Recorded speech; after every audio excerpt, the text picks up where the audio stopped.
What's good, everybody? It's your boy Matt from the East. Welcome to another episode of One-on-Ones. On today's edition, I'm going to be interviewing Cedric Quartey here, and he is a Masters 400 meter track and field champion. Say what's up to the people, Cedric. What's going on? How are you Good doing? to see you, man. Doing good, doing good. Good to be here, absolutely. And so actually, before we just move on into the hard-hitting questions that you guys have been dying to ask, dying for me to ask him, we're actually just going to, just give a little background and just see exactly, how Cedric and I have come to know one another and just move forward from there. So, from my recollection, Cedric and I met at track practice at SOU. Okay? We met at a Well. little bit down there in our meeting the first day before we ever Oh, that's right. practice. That's right. Yeah. We had become Facebook friends, and then we got introduced. We're like, oh, we're Facebook. Right, absolutely. And so, definitely track affiliated. When I first saw Cedric, he was really quiet. I didn't really say much to him initially besides what's up, I don't know if maybe I was being awkward. I don't know. New school, new people. Anyways, though, but Cedric and I ended up going from not really knowing each other too well to slowly building a relationship. And now he is a good friend of mine. And yeah, I'm going to say that's the gist of how we met. Anything you would want to add in addition to that? No. All right, cool. So I can tell you guys, the Cedric that I know now versus the Cedric that I first met at SOU, as far as progression goes, is like looking at almost two different people. Would you say it's your progress has been substantial? As far as what? On the track? Yeah, on the track, yeah. Oh, yeah, most definitely. Yeah, and so. As far as results, yes. But like dedication, work ethic has always been there. But if you look at paper, Mm-hmm. it's like two different runners, I would say. Yeah. I was actually just talking to a roommate of mine about it a couple of days ago, and it's just crazy just taking a step back and just looking at like how much this guy has improved. But so I just want to actually talk about that for a minute. And so when you first came into SOU as a 400 runner, correct? Right. What were your marks looking like in comparison to when you left? I think the best I had run the year before was like 50.99, I believe, as I had got healthy. But I was running 51s and 52s like regularly until the end of the season. Right. So with the one good race aside, it was basically running 51s, 52s regularly, and like 23s in the two. Right. So for a 400 runner, not good without breaking 50. I always was pretty dominant in 4x4s, and that didn't necessarily translate in the open races. And then it just every year, just pretty big drops, coinciding with health and just that determination of I'm going to outwork everyone here every single day. And just kind of knowing what a teammate or a coach or like a parent or a friend or whatever, what cap they might have you at. Right. And then knowing that I can surpass any cap anyone has for me, even myself. So that's kind of been the drive every day. Okay, wow. So do you feel like your coaches or previous coaches, I'm not sure if you're referring to coaches here or at your previous schools, but Cedric was a transfer student, by the way. But do you feel that the cap that your coaches had put on you was like they were trying to limit what you could do or downplay what you could do? It's hard to say because the clock doesn't lie. Right. So, but there's so much to take into play in the sport, whether you're injured, physically or emotionally or mentally, things you ate that day, sickness, weather. Right. So all that kind of can come into play with someone's actual race time. Absolutely. So there's that aspect, but then there's also what you do every day in practice and off the track as well. And I do think there are coaches that will, just from doing it so long, they think this guy can do this girl can do this, yada, yada, yada. And a lot of that just fierceness in the competitor doesn't come into play in what those results can actually get to. Right. But that's hard to see until that kind of comes out. Okay. And so for you, when do you feel like it really started to come out? or really started to show, I should say, because you've always had that mindset of like, I'm out here to work, I'm going to destroy to the best of my ability. So when do you feel like it really started to show? So originally I was a soccer player and basketball player, and I was always smaller than everyone on the court physically, but I always thought on that basketball court I had the biggest personality and that I'm the best on this floor. I put in all the work for this, and I'm going to be able to do whatever I want here. And that showed in the practice court, and also is infectious with teammates because they want to do the same thing. And so being able to take that into the track was pretty seamless transition. The only issue was having knee issues. And then once I got healthy, I was like, I always knew what I could do, and it was like, now I have the platform and the ability and the health to be able to showcase that. Okay. And I think that was shown every practice rep, every warm-up, every race, every pre-race, every post-race, all that stuff. Okay. Wow, very interesting. So you had actually just mentioned venues, being able to make it to certain areas. In track, just taking a step back real quick and just examining. First off, this man is a big deal, okay? 400-meter champion for Masters USATF. That's a huge accomplishment. Congratulations to you, by the way. Thank you. We got the bling, we got the proof right here, chilling for you guys to see. But as you progressed as track athlete from your first year at SOU to your last year at SOU, did you always envision yourself being able to be at the level that you had gotten to? Yeah, I always thought there was something higher than the level you're at. And the thing with track is you can always progress further no matter what level you are. And you've noticed that. You've raced against gold medalists, just an Olympian, or D1 this, D2 guy. It's the one sport where you have except for high school, you could go to a meet and have all type of abilities there.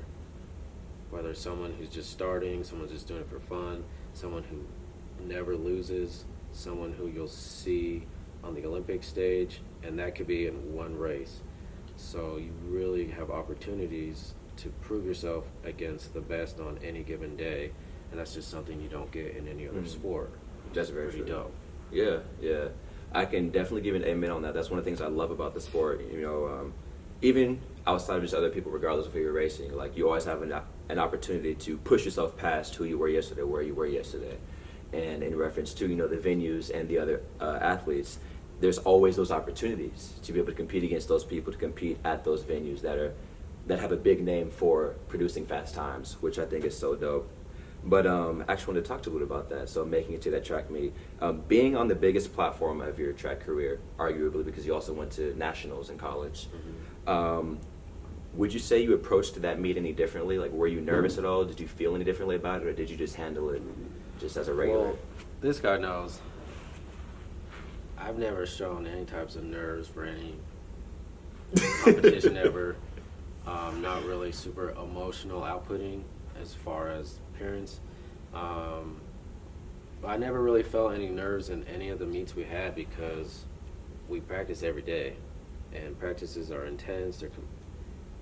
They are what you make out of it. And my thing was always, I'm going to work as hard as I can every day to be better than the previous day, and do all the little things and accomplish the goals you have. And if you do that every day, by the time you get to a championship meet 7 months later, it's just another meet to you. It's just like another Tuesday in March, another Wednesday in October. It's the same thing. If you put the work in over and over and over, you're not fazed by who you're racing or where you're racing or what it's for. Wow. So that's kind of how I've always been. If you're not someone who works hard and you don't put all that stuff in, it's hard to not be nervous at a moment. Right. I mean, it could be a rare thing, but I believe if people work hard every day, you're not necessarily nervous on how you're going to perform. I did all the preparation. I'm going to go to my best. And if you put in all that work, you're going to be pleased with the results, whether you won or lost the meet. Because you can attest. There's some meets where you don't care if you lost the race because you PR'd, Yeah, yeah, and there's some races where you PR'd, but you're like, I didn't run good. right. So there's give and take with both sides. I feel that. And also, just to piggyback off what you said a little bit, as far as working hard goes, it's more than just physical as well. You know, there's the mental preparation, and I guess I like to call it meditation, but really just focusing and just tuning in with yourself and what you're getting ready to do. You know, I feel like that's also a really big part. You know, in getting able to be and being able to be ready for what's to come, and that also really shows the level of maturity that you have in the sport. Although you have been running for 15 years, you know, you've been running close to myself, you know, not even 10 years, yeah, you know, but as it goes to show, absolutely, you know, the growth and maturity that you have experienced throughout the sport.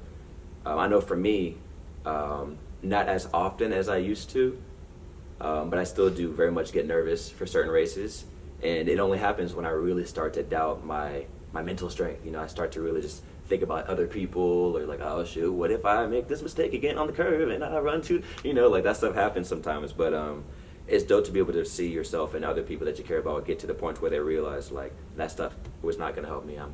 I work every single day on this. The mindset I have in practice is the same mindset I have here, and because of that, I am going to excel. And so I think that's really dope, absolutely. And you guys see firsthand right here the mindset of a 400-meter champion. Like, there you go. Shoot, that's dope. So I want you to walk us through the race just real quick. You take out the blocks. You're running the 400. At what point do you realize, oh shoot, I'm in this. I could win? I'm probably different than most guys. Is I don't necessarily think that way during a race. I don't really notice other people in the race. I mean, it's kind of a tunnel. Right. You've done fours. Yeah. You go through it. There's not really time to worry about who's here, who's there. Right. You're just trying to get through this because it's gonna hurt. I don't know. I didn't really recall much of the race. I just know I wanted to get out hard and just piece together everything we've been working on, not just this year, the years before, and trying to put together a good race. Having said that, there's been some races where I'm like, I'm a little behind, I need to get together. But it's always that, I guess it's a skill of being able to run your race no matter who you're running at. Mm-hmm. I'm glad you said that. Or what part you are in the race. Absolutely. Because if I freak out that you took off and I try to do something different, I might pay for it. Right. I You're may no get longer away running a with race. it and maybe a shorter race. But the 4, I mean, if you have a bad turn, you might not be able to finish the way you wanted to. So it's just being able to mentally stay in it. You think maybe 250 steps, you kind of have to be on for all those. Right. There's a little leeway with the 200. It's so short that, I mean, there's not a lot of room for error to make up for. In the 4, you have some wiggle room. Because if I worry about you going and we're only 50 meters into the race, you might die at 300. Right. And I can pass you at 300 or maybe 350 and carry my way through. So it's kind of just staying in my race. It was a little different when you get to the championship meets because you know they're televised. Right. And the other thing is you can hear them announcing everything. Okay. And you do have to be pretty disciplined on not letting that affect you. Because they'll let you know where you are in the race. Whether you're ahead of someone, whether you're behind, if you're getting overtaken. And if you don't stay sharp, then that can affect how you do. So it's just making sure you stay on to your race plan no matter what you're hearing. Right. Because you kind of just, I don't know how to explain it other than there are times where like, oh no, I'm behind because of what he might said, but there's still so much more to go. Right. Someone else could die in the race or whatever the case might be. Sometimes I hear him mispronounce my name. Oh, wow. And so that's funny. There's just so much that can happen, but just overall trying to stay sharp, and we're all running the same 400 meters. So Right. someone could be better than you, or faster, or stronger, but if you can be the sharpest mentally, you always have a chance to win any race. I like that. I like that. And a lot of people often just think, I'm sure you can give an amen to this, that there's such a weight on it being so physical. And there is to an extent, but I mean, if your mind isn't there, we know some people, who are strong and fast, but because they're in their head, they don't allow themselves to do what they could do.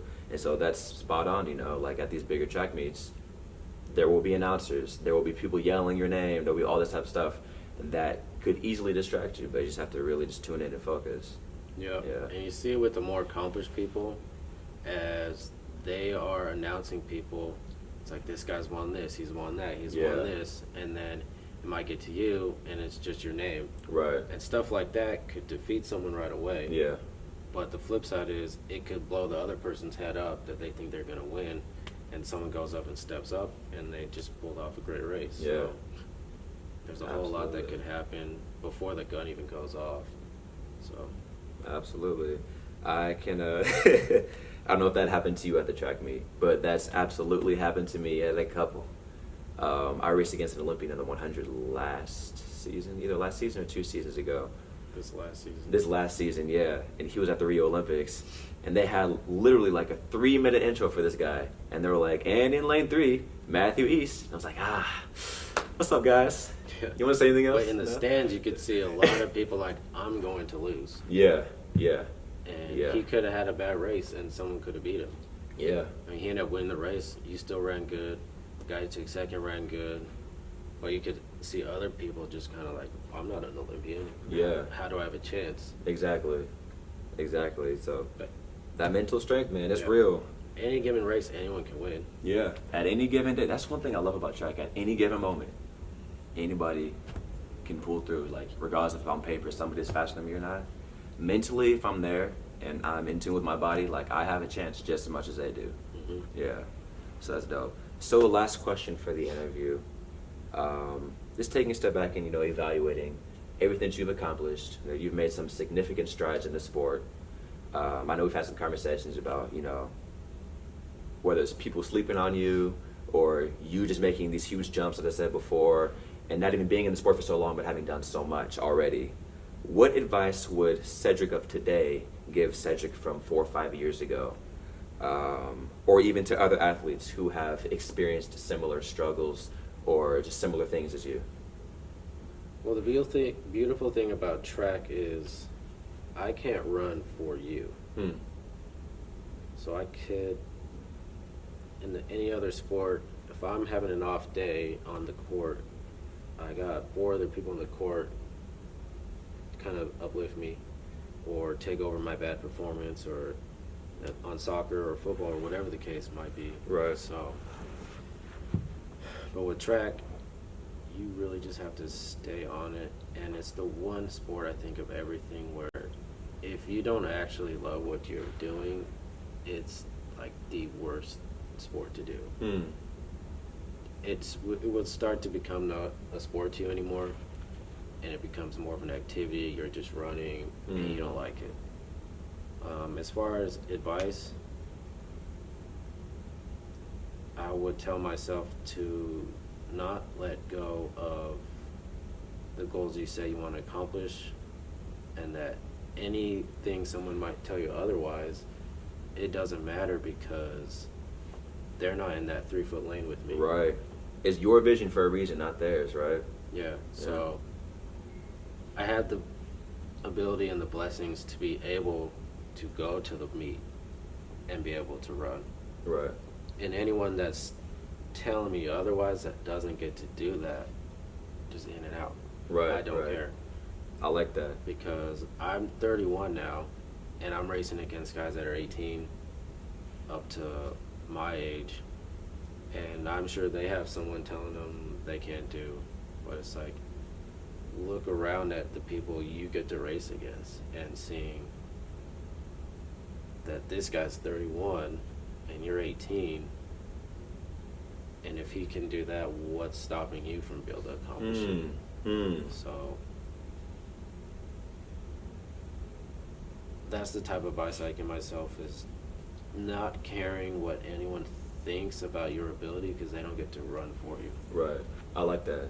Wow. Because you say whatever you want, anyone can say whatever they want, but they're in the stands watching, and if it was easy to be done, they would have more lanes on the track. Right. Everybody would be doing it.